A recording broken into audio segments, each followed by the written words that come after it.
There's no feeling more intense than starting over. If you deleted your homework the day before it was due, as I have, or if you left your wallet at home and you have to go back after spending an hour in the commute.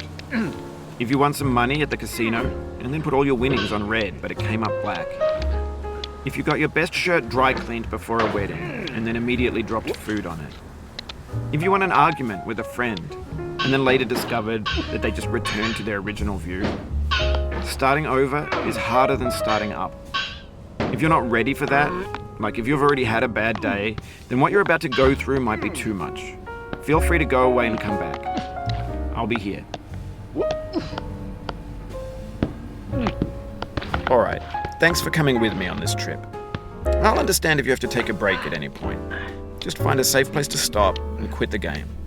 Don't worry, I'll save your progress, always, even your mistakes.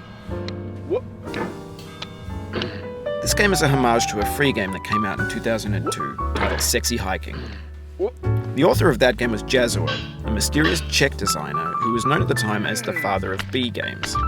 And B games are rough assemblages of found objects. Designers slap them together very quickly and freely, and they're often too rough and unfriendly to gain much of a following. They're built more for the joy of building them than as polished products.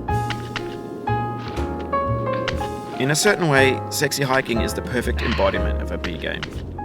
It's built almost entirely out of found and recycled parts, and it's one of the most unusual and unfriendly games of its time. In it, your task is simply to drag yourself up a mountain with a hammer. And that act of climbing, in the digital world or in real life, has certain essential properties that give the game its flavor. No amount of forward progress is guaranteed. Some cliffs are too sheer or too slippery. And the player is constantly, unremittingly in danger of falling and losing everything. Anyway, when you start Sexy Hiking, you're standing next to this dead tree that blocks the way to the entire rest of the game. It might take you an hour to get over that tree, and a lot of people never got past it. You prod and you poke at it, exploring the limits of your reach and your strength, trying to find a way up and over. And there's a sense of truth in that lack of compromise.